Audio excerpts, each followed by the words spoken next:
Okay, it's 4:30, so can we call the meeting to order, please? Okay, and may we have roll call? Albertine Allen. Sojourner Atwater. Present.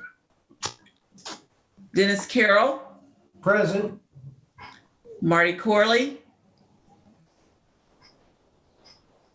Bonnie Dimke. Present. Diana Gore. Melody Haynes. Present. Judy Lang. Present. Nancy Moldenauer. Here.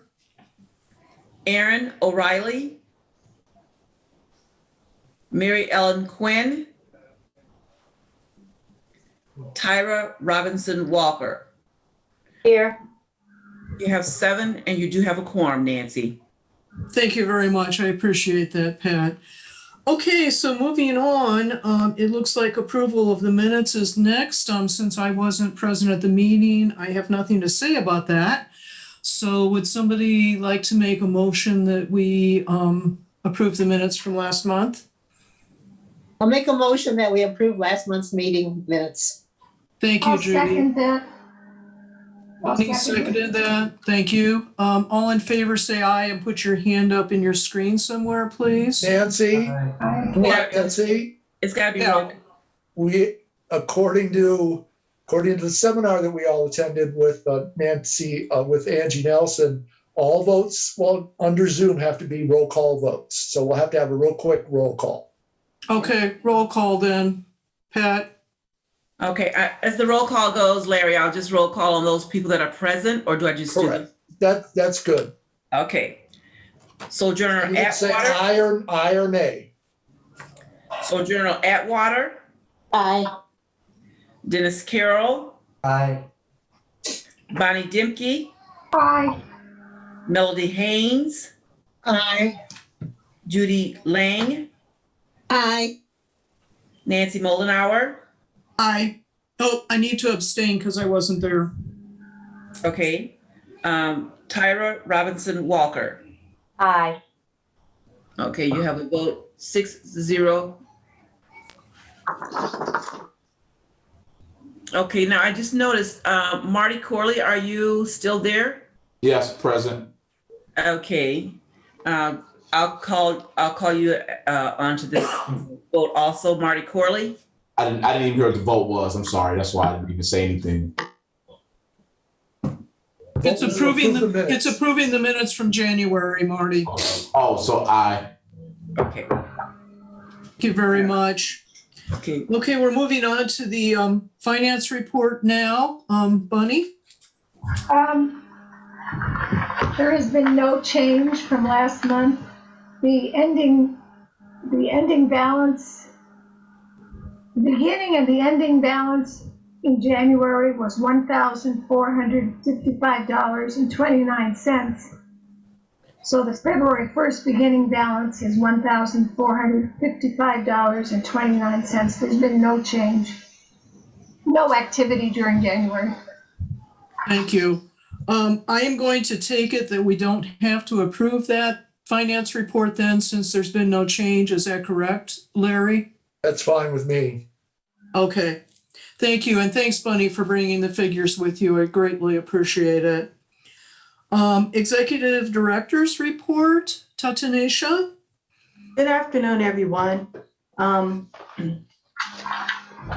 Just going briefly over the activity in the office. This month, which is the month of, well, for the month of January, one case was sent to ICRC. 3 people were referred to legal services, and then we even had a referral to the Indiana Department of Labor. There were a total of 52 contacts in the office. Looking back for the entire year of 2021, I did a tabulation because I was just interested to see what exactly happened in the office. Last year, there were a total of 4 cases that were sent to ICRC. 18 were sent to EEOC, 2 were sent to HUD, 13 were sent to legal services, and 12 were sent to other outside agencies. There were a total of 747 office contacts. I'm pretty sure that number is slightly off for whatever reason, but I did record 747 contacts, and that includes walk-ins and telephone contacts. I just thought I'd throw those numbers out there. I'm currently preparing a case for probable cause. I thought I would have it done by the end of January, but it's taken me maybe a little longer than expected. So I will try to have that to the first probable cause committee by the 1st of next week. I'm putting everything together, and I haven't figured out how I'm going to deliver it, whether I'm going to send it via email or whether I'm going to send it the old-fashioned way. But I will let the first probable cause committee know right before I send it out, so we can talk about how they want to receive it. I guess that would be the best way of asking how you want to receive it. If someone wants me to actually print them out, I can do that. And if some people are just okay with having them sent electronically, we can do it that way too. So I see myself having that case completed within the next week, as well as beginning on, there's another case that I'm wrapping up the investigation on, so that'll be ready as well. And then I have one other thing, one thing that I want you guys to start thinking about. I know that we are in the middle of the Black History Month contest, but I would like everyone to start thinking about the scholarship timeline. In 2020, we started accepting applications for the scholarship, and the deadline was April 3rd. And then last year, we started sending out information, and the deadline was May 14th. So I think we might want to start trying to figure out if we want to accelerate the timeline, or if we want to keep everything like it is, because I know we ran into with COVID being like it is, some of the kids didn't end up getting their checks until December. So I kind of want to maybe make it so that they get them before Christmas time. So if we could start sending out the information within the next month or so, I think that would really be great, so that we probably would be able to get everything worked out before, at least late fall or early winter. So I just wanted you guys to start thinking about that too. If anyone has any suggestions, I'm more than happy to take those suggestions too about the scholarship timeline. Okay, so I have a procedural question here. Do we want to jump down to the scholarship committee and complete this discussion and then come back up to our agenda? To me, it would make sense to go ahead and complete the discussion since you started it already. Well, I would be if someone would, what I could do is schedule a scholarship committee meeting for the next couple of weeks, and then we can discuss it in committee, and then we can have the full discussion at the next commissioners meeting, so you won't take up so much time. Would that work for you? It's on the agenda, so I'm just asking our commissioners, let's go ahead and have people give their opinions now. And then Tatanisha, you'll know how to proceed this coming week and the following week. Okay, so I think commissioners, the question has been asked if we want to get the information out earlier this year so that students have more time to get it in, and then we can make a decision and award the scholarships. Marty, I believe you're the head of that committee, so can I hand this off to you? Yeah, so Nancy, my thing is according to what I was actually doing when it came down to that time was to work with Mrs. George to do a committee meeting so we can get it out early. So we'll start our committee meetings a little bit earlier so we can get the stuff out earlier. Okay, that sounds really good, Marty. Okay, all commissioners think that's a good idea, or does anybody have anything else they'd like to add to this discussion? Okay, we don't have to take a vote on this. This is just a procedural thing that we've been doing annually for quite some time now. Correct. Okay, Marty and Tatanisha, I thank you for taking that on and moving that forward. Thank you very much. Okay, we're back up to the executive director's report. Tatanisha, were you able to complete everything that you had to report to us? Yes, I was. Thank you. Okay, thank you so very much. I appreciate your report. And I'm glad to hear we actually had that many contacts last year, over 700 during 2021. Okay, staff attorney report, Larry? Yeah, hi, everyone. Just want to state again, I briefly made a comment before we officially started that I did attend the City Council's workshop on January 26th. I thought it was a good workshop. Pretty much covered open door law. Most of that stuff we've already been through. Maybe we have some new commissioners, though, that didn't hear that. In fact, some of the same examples were used that I remember using in our training. But I think it was a good one. I believe it has been recorded. And if you haven't seen it, you can go back and get it again through the Michigan City Facebook page. The next one is scheduled for February 23rd at 5:30, Feb 23rd, 5:30. I believe that's going to be Robert's Rules of Order. Just a couple of real quick comments and reminders again. That we'll have to have all our votes on by roll call while we're doing a Zoom. And also, I think mostly we pretty much follow everything that was discussed, but I want to make particularly sure that all minutes are recorded verbatim by our secretary treasurer, whoever is taking the minutes, so that we can have, and it only makes sense, put down who made the motion, who seconded the motion, and try as best as possible to have the motion put down verbatim. The rest of the minutes they don't have to be verbatim. We don't need a book. But I think those are the two main things that I got out of it. But go back and take a look at it again. It's always good to be refreshed, and it was good for me to be refreshed on this stuff. But that's all I have, unless you have any questions. Tanisha, you wanted to add something? Well, since we're talking about this particular thing, Larry, we have a commissioner that isn't able to, she's here. Mrs. Gore is here. She is the 10,352.63. She's here, but she's not able to get her volume, or she's not able to get her audio working. So did they cover that, or did I miss that part, or? No, they didn't go into that specific. Okay. If she's able to hear us, though, correct? Yeah, she's able to hear, and she's able to respond in the chat. So that would really slow things down on the roll call part of it. But she's here.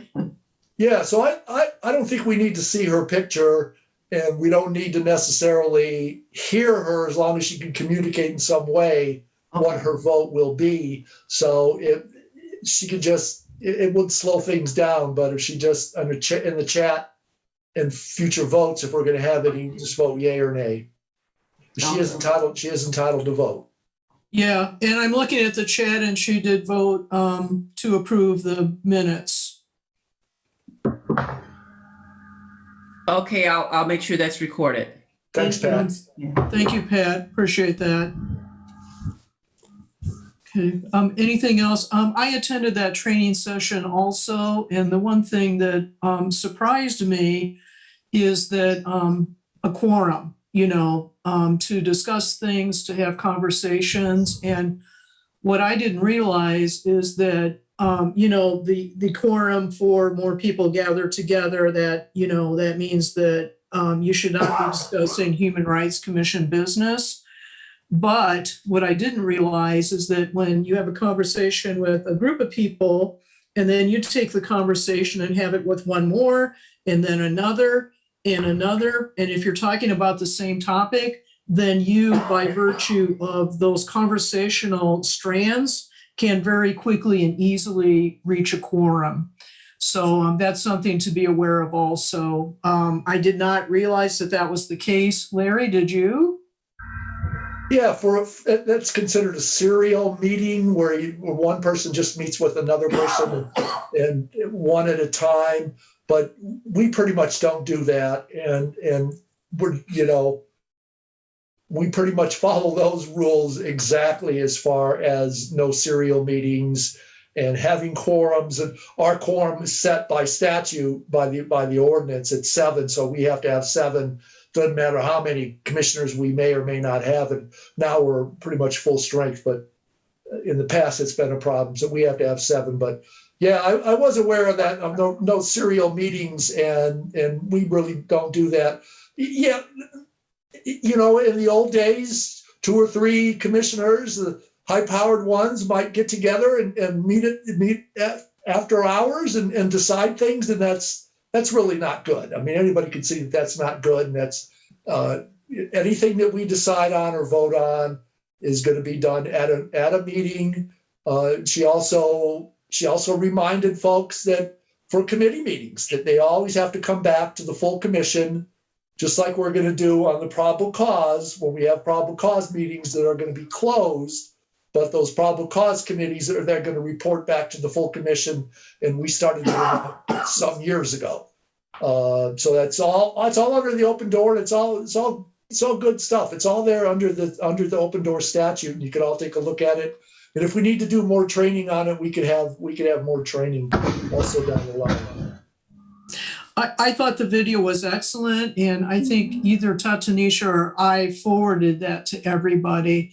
So, if you have the time, please take a look at it, because I feel that City Council Commissioner Angie Deitch did a really nice job with that. Okay, and it looks like also Tyra, you said you were in attendance at that also. So thank you for attending that training. Greatly appreciated. Okay, we're moving on to our committee reports. Speak up, Tanisha. Nancy, Tanisha has a question. one other thing before you move on regarding. I'm sorry. Regarding the that particular training, it was discussed during the training that what is in the plan to be done is that any of the boards or commissions, with the exception that most of the boards and commissions, with the exception of the City Council and I believe the Board of Public Works, what they want to do is start to have those bodies meet at ALCO.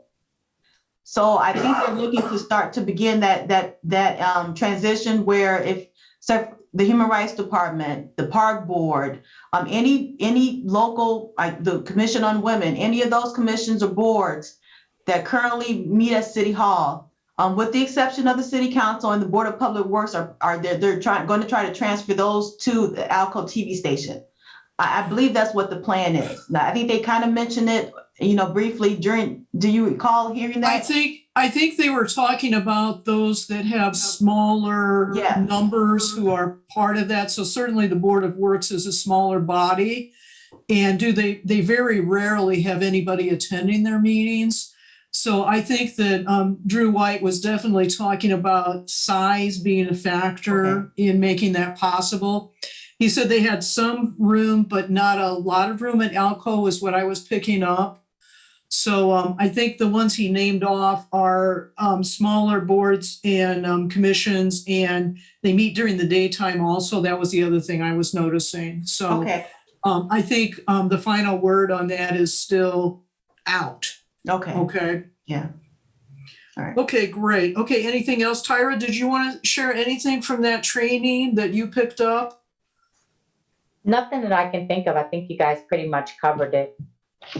Okay, and thank you so much for being there. Greatly appreciated, as always. Okay, we're moving down to the committee reports now. The executive committee did not meet this past month. Tatanisha, I'm going to ask you to please get a meeting pulled together for us this coming month in February. I know we've talked a little bit about going over our ordinance bylaws and, seeing what's working for us and what may not be working. And the other thing that's on the table still is our committee structure. Okay. Probably that takes precedence over the other, but I know we have some unfinished business as an executive committee that we should start digging into. Okay.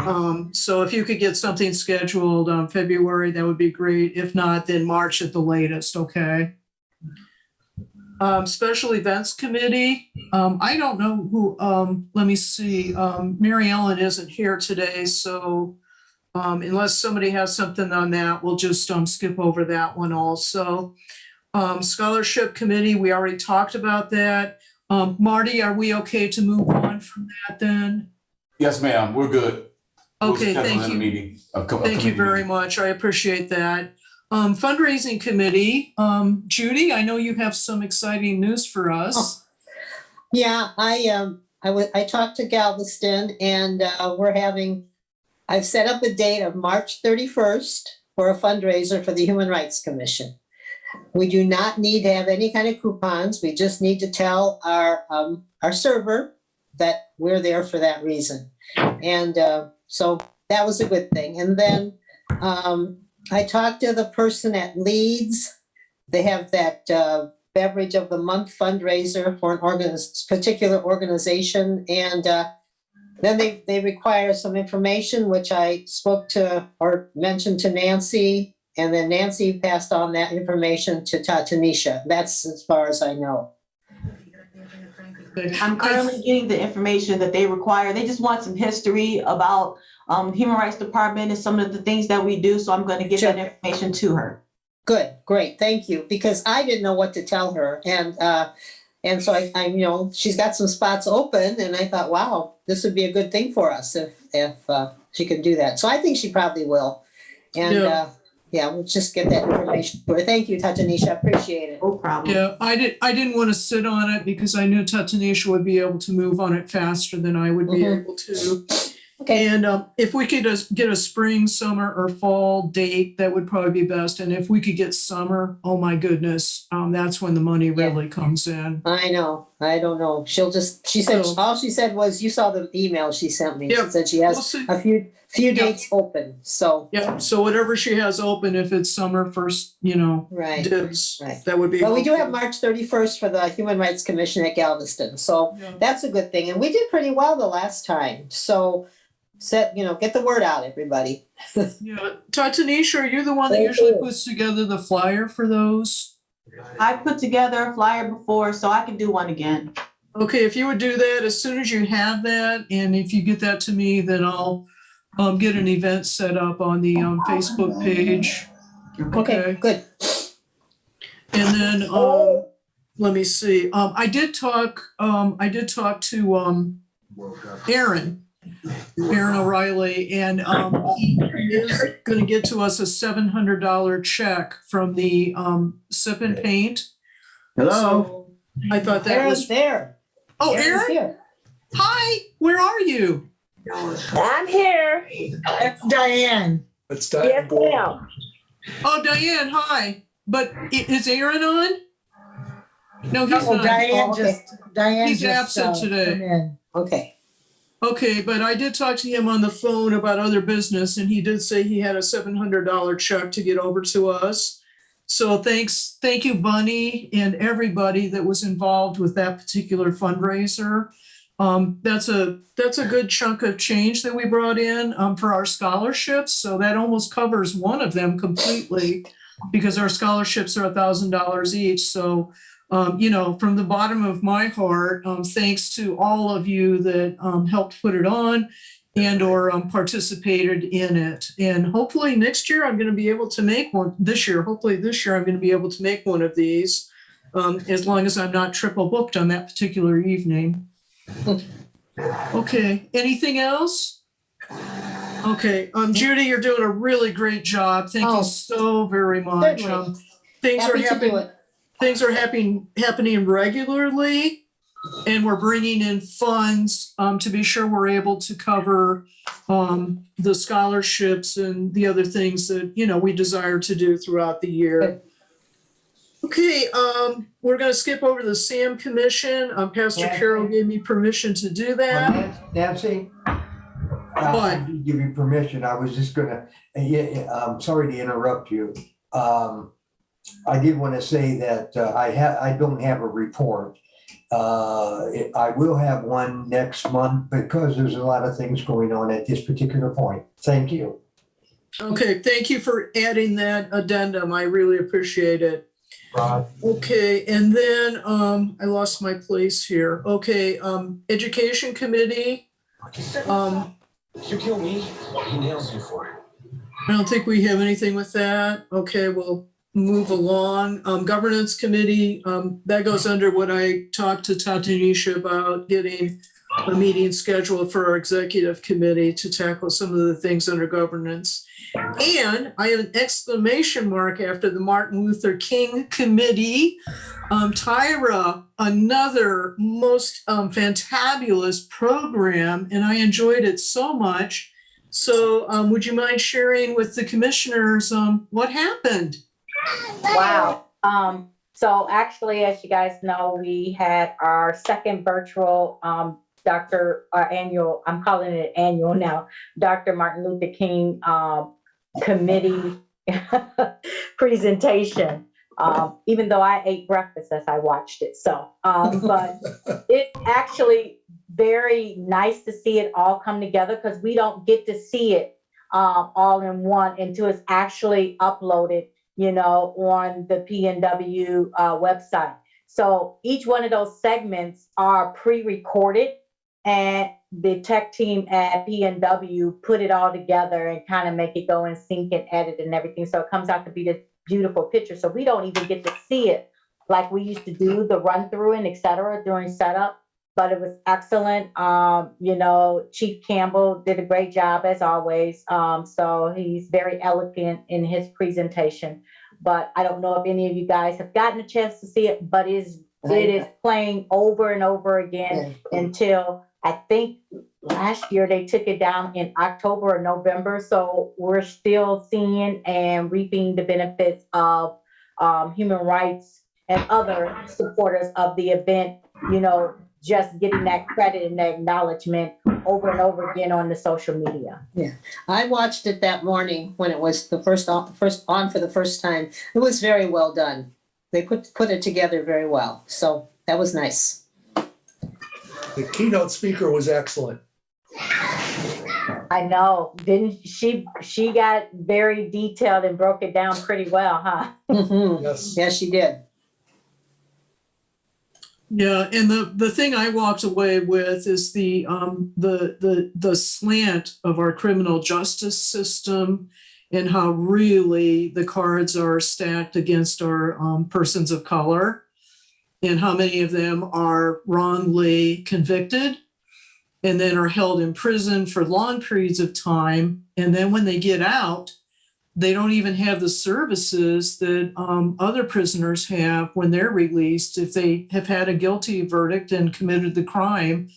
So they're really set loose with no lifeboat, no life preserver, no anything. And that touched me very deeply because that was one thing I was not aware of, that they don't get those services for employment or how to transition back into a community. And this really is a travesty, not only in the state of Indiana, but across the whole country.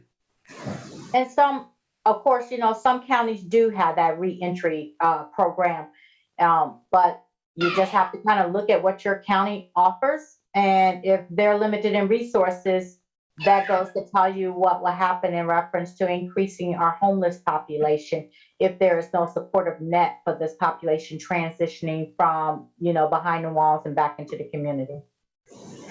Tyra, does LaPorte County have these services? LaPorte County does have a reentry program. It is coordinated out of Superior Court 2. Okay, and that's good to know. Thank you very much. I'm glad that we're taking care of our own, at least in LaPorte County. Okay, I have nothing from the LGBTQ community, and Aaron isn't here, so we'll skip over that. Renter Tenant Rights Committee. I know, Tanisha, you were trying to get some extensions on funds, so we'd be able to put a brochure together or something like that. Yes, I was able to encumber money from my budget from last year to get some flyers, some brochures printed up. So I was able to do that, and I got a quote from the Beecher. So I was able to do that because you had to have the quote first, then you encumbered the money. So I do have dollars set aside. The flyer is almost done, but I kind of had to put that on the back burner because of the investigative case.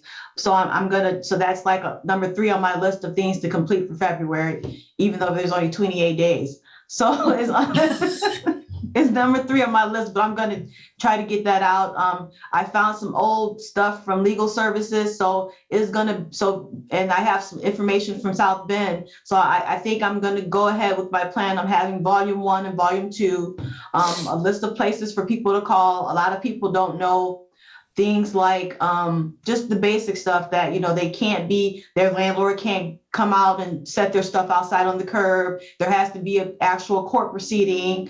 The landlord, I talked to a young lady yesterday, who was whose landlord had threatened to come in and change the locks, and because the young lady called the inspections department because the landlord refused to replace the heater. I mean, it's always something, as far as that go. So I asked him, I said, well, did you receive anything from the sheriff's department? I say, have you checked to see if your case has been filed in court? And a lot of people don't even know that they can go to my case and look up to see if the landlord has begun initial proceedings on them. So that's the kind of information I want to include in the brochures. That sounds excellent, Tanisha. A very good plan. And Yeah, we'll give you those few days into March if you need those. Thank you. Can I comment here? Yes, sir. Mhm. Yeah, I would, some years ago, we did a little brochure. It was more of a handbill thing on criminal rights. And the corporate counsel did not care for it. And so it never got distributed, but I think we may have paid for it. So I would just say, Tanisha, that before we send it off, that you run it by Amber's office to make sure they don't have any problems with the brochures. I mean, it's a little bit less touchy than the criminal rights. So I don't anticipate any problems, but I would say before any funds are expended that we send it to Amber's office first to take a look at it. I planned on sending it to you and Amber first before I send it out to the general public, just to make sure, because I know with the way things are going downstate, I didn't want to step on any toes, or that's why I was real careful about, taking parts of different brochures, the legal services. And then, there were a couple of things in South Bend, and just putting information out. Like I said, people don't understand that they can go to my case. And I don't think that would really be a problem telling someone that, but I was going to send out to both you and Amber to make sure I wasn't overstepping. No, that's good. I'm pretty liberal, though. I didn't have any problem with Jeff's, criminal rights brochure either, but that doesn't mean that it was going to fly. So yeah, that's a good idea. Okay. And this is addressing a specific issue that our residents have come to us about, that they're concerned about these things and they don't have the information. So we're addressing a need here, which I think is different from the brochure that you're talking about, Larry. Yeah, it's definitely different. The other one was criminal arrests, and it was different, and I could see why it would be touchy, but landlord-tenant issue is kind of touchy in Indiana now too. So yeah, I realize that. So Tanisha, great plan. And then after you had those looked at, I think commissioners were interested in seeing that too, if I'm remembering correctly. So send it out to us also, please. Don, you're putting something in here? Yes. Yeah, I just want to talk to Tanisha with these flyers. How do you plan on distributing them to the public? Well, we'll have some here in our office because, like I said, I get a lot of phone calls. So I would keep some here. And then I thought maybe giving them to agencies like the Michigan Township Trustee, Catholic Family Services, Salvation Army, places where people go when they need funds to help pay rents. I know that I thought about maybe sending some to like the different agencies, and then they can copy them if they need be to, to distribute to people that come in to visit them.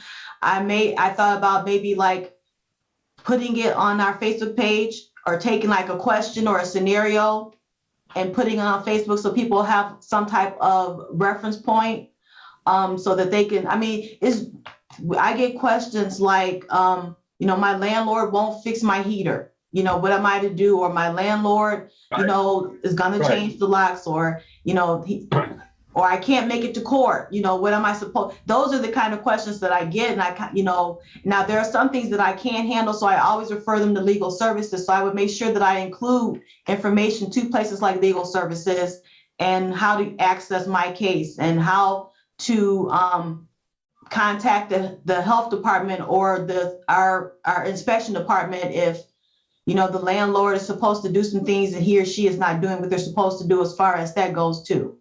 Okay, if I could suggest calling the water department and asking them to put those in the water bills and get them out directly to the tenants, landlords, let them know what's going on with their properties and where they stand legally. We've done that before with different departments in the city. You call the water department, talk to the superintendent, and they're pretty helpful with letting departments put things in the bills every month. Plus it's free mailing, and you don't have to pay for the mailing. It goes right into the envelope with the bill. Okay. So everybody in Michigan, every household in Michigan City and every business in Michigan City will be getting it. Just a suggestion. Yeah, we did that with the Solar United Neighbors flyer that we had. The Michigan City Sustainability Commission did that, and it's extremely easy. You'll need to get to them the exact brochure that you want to put in there. The mayor's office will need to approve that, and then once that is done, then you're good to go. And the beauty of that is it does reach every single water bill paying person in Michigan City, and that would include the Pines also because they receive Michigan City water. Okay, so anybody that receives Michigan City water would receive that. Okay, good idea. It seems like it was like around 7,000 if I'm remembering correctly, but that's a number that's coming right off the top of my head, so I'm not 100% certain anymore. Michigan City Public Library is always a good place. If they do put their brochure rack back up post renovation, I don't know if they're going to do that or not. And then, of course, there's the little distribution desk right there at City Hall that some could be put out there too. Okay, excellent suggestion, Don. Thank you very much for recommending that. Okay, we're moving on to, are we done with the tenant renters rights then? Yes, we are. Okay, thank you. And then we're moving down to old business, and this is really new business because we're talking about the Black History Month contest. This thing exploded on me. I didn't expect this to happen, but we have an author in Michigan City by the name of Cheryl Chapman. And she has written readings specifically for grades K through 3 and then grades 4 through 8. I know we were concerned about having appropriate materials for the younger children / students in the community. And then on Friday, she actually recorded her story for grades K through 3. And our poetess, Carnessa Carnes, went over to the LaPorte County Convention and Visitors Bureau, and she recited all of the Naomi Anderson quotes. So we have a young African-American poet here in Michigan City who's been videotaped. Cheryl was videotaped. Alco jumped in at the very last minute and sent over one of their professional videographers. So Kevin recorded the session. So we have a wonderful vehicle to make available for all of our younger learners. So I'm very excited by this. And then I said we had the stories, the one for the younger students, it's called Turnaround. And then the one for the older students is called Pivot. These materials, along with links to websites, we have a video of when the Celebrating Naomi Anderson project was first launched. We have this video that was made on Friday, and then we have an audio recording that was made of our history expert, Joe Coates, from the Celebrating Naomi Anderson archives at Purdue Northwest. and also Bonnie Schaff, who is she is the project co-chair for Celebrating Naomi Anderson. She and Joe made an audio recording, and it is so good. I recommend everybody to listen to that. It goes into the social and political context of the time that Naomi Anderson lived in. And they're also making links to what we're going through right now in our society. So that's going to be absolutely perfect for the middle school students and the high school students. And then the thing I'm most excited about is we have the capacity for our high school students to be able to make a 2-minute or less video. Think TikTok style. And they'll be able to do that and upload that on the Michigan City Human Rights Commission government page. And then they can also send those to Tanisha as email attachments. So the thing, once I got started on it, really, it wasn't me. It was all of these other people jumping in and claiming the project and making it their own and providing materials just to make it a really special experience for the children in Michigan City this year. I also want to emphasize this is for the Michigan City area school students, for private school students, for parochial school students, and also for our homeschooled children. So this includes every single child in the Michigan City area school district. Okay, so it's outside of just the Michigan City limits. If they live in Long Beach, if they live in Trail Creek, if they live in LaPorte County, and they're included in our school district, everybody can participate. So this is what happens when you just say something, make it known to the public, and then all of these people just start jumping on, and that's what happened. So I can take very little credit for this, except for gathering all the information that's being sent to me by all of these other partners in the community. Okay, any questions or comments about that? Okay, and as I said, yes, who's speaking now? Brianna, Yes. would it be possible for the commissioners to get a copy of the books or the writing? I will be forwarding that to absolutely every single one of you when the complete package has been assembled. So that will be all of the readings. It will be the questions. It will also be those links that are available for the various materials. So every single one of you will receive that.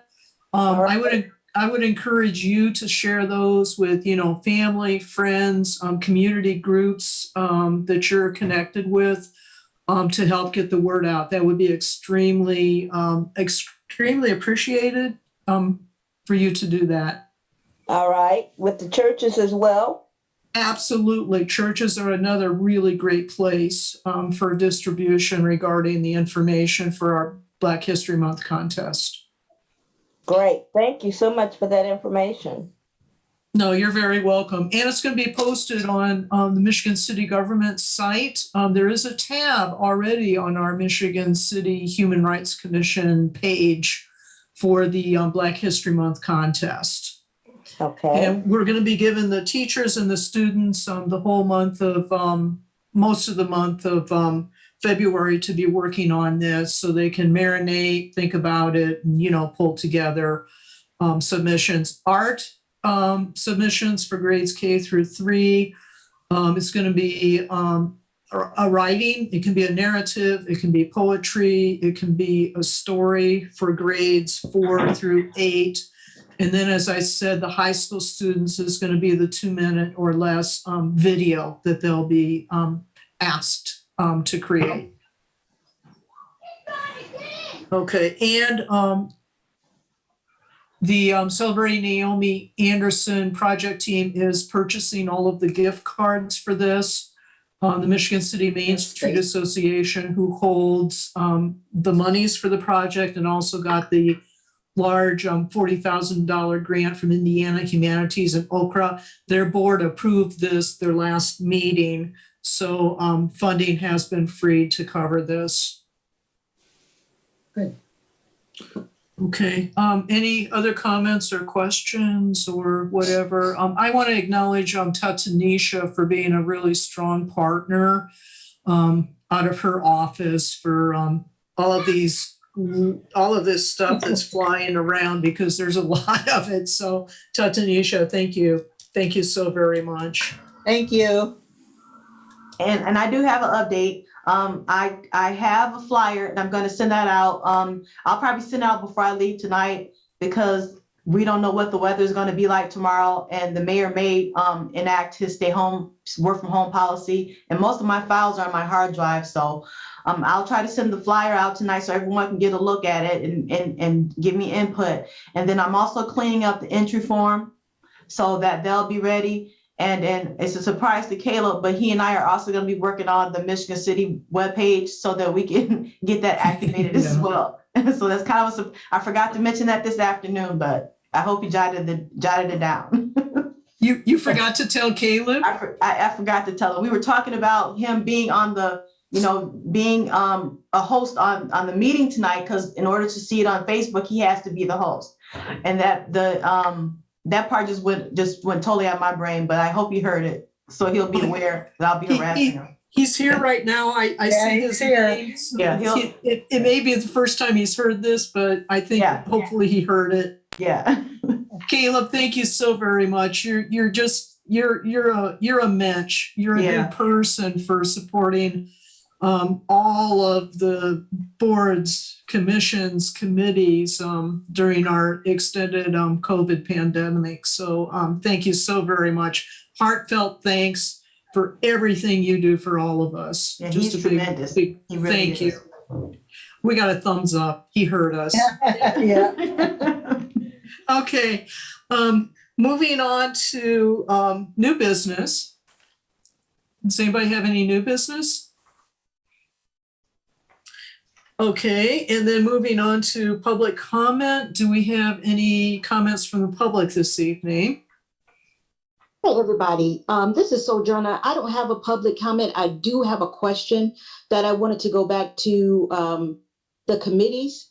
I wanted to see if I'm interested in joining a committee, what is the process for me to do that? Do I reach out to you, Nancy, to let you know what I'm interested in, or how does that work? Just send an email to Tatanisha and myself. Okay, and then we can put you in contact with whomever the committee chair is. Does that make the most sense, Tatanisha? Yes, it does. Okay, and I'm so glad to hear that you're interested in joining a committee or committees with an S. Welcome. Thank you so much. Okay, any other public comments or questions? Okay, then we are at 5:20, it looks like. So may I have a commissioner make a full motion to call for adjournment? Nancy, we'll have to have another roll call vote unless you just want to announce that hearing no other business and then we're adjourned. I don't think we actually need to have a vote, but if you want to have one, go ahead. I love these roll call votes, so let's get again. So would somebody make a full motion to adjourn at? Full motion to adjourn. I second. Okay, and Pat, will you do our roll call, please? Yes. Sojourner Atwater, Aye. Dennis Carroll, Aye. Marty Corley, Aye. Bonnie Dimke, Aye. Diana Gore, Aye. Melody Haynes. Melody? I said aye. Oh, I'm sorry, I didn't hear you. Judy Lang, Aye. Nancy Moldenauer, Aye. and Tyra Robinson Walker. Aye. And you all realize I did that just because I love you so much and I love seeing your faces and hearing your voices. So keep doing all of the good that you're doing and supporting people the way you've been supporting them, whether as a member of this commission or as individuals. I always love hearing the stories that you share with me regarding the people in our community that are having a hard time right now with the extended COVID situation. And I know many of you have lent a listening for these people, and that makes such a big difference in their personal and family and work and community lives. So just thank you all so very much. I really appreciate it. I know that all of us appreciate each other. So thank you. Nancy, Bye-bye. thank you for everything. Oh, you're welcome, Pastor Carol. You're welcome. Good night, everybody. Good night. Thanks, Right, be blessed. Take care of yourselves. Bye-bye.